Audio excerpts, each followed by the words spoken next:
اللہ تعالیٰ قرآن میں سورۃ البقرہ کی آیت نمبر 14 یعنی 14 میں فرماتا ہے، کیا تم خیال کر رہے ہو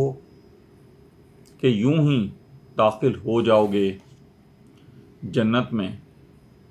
حالانکہ نہیں گزرے تم پر وہ حالات جو گزرے ان لوگوں پر جو تم سے پہلے ہوئے ہیں۔ پہنچی انہیں سختی اور مصیبت اور وہ لرز اٹھے، یہاں تک کہ کہہ اٹھا اس زمانے کا رسول اور جو ایمان لے آئے تھے اس کے ساتھ، کب آئے گی اللہ کی مدد؟ سن لو، یقیناً اللہ کی مدد قریب ہے۔ سمجھ لیجئے اور ذہن نشین کر لیجئے کہ ایمان لانے کے بعد محض روٹین کے مسلمان ہونا، یعنی کہ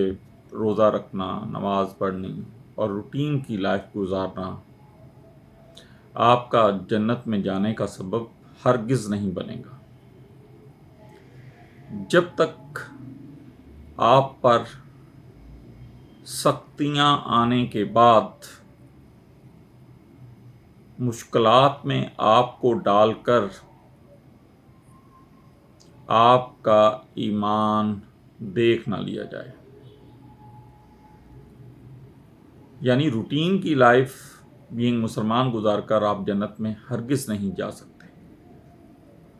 اور ان سختیوں کے بعد ہی اگر آپ ثابت قدم رہیں گے تو یہ ڈیسائیڈ ہوگا کہ آپ جنت میں جائیں گے کہ نہیں۔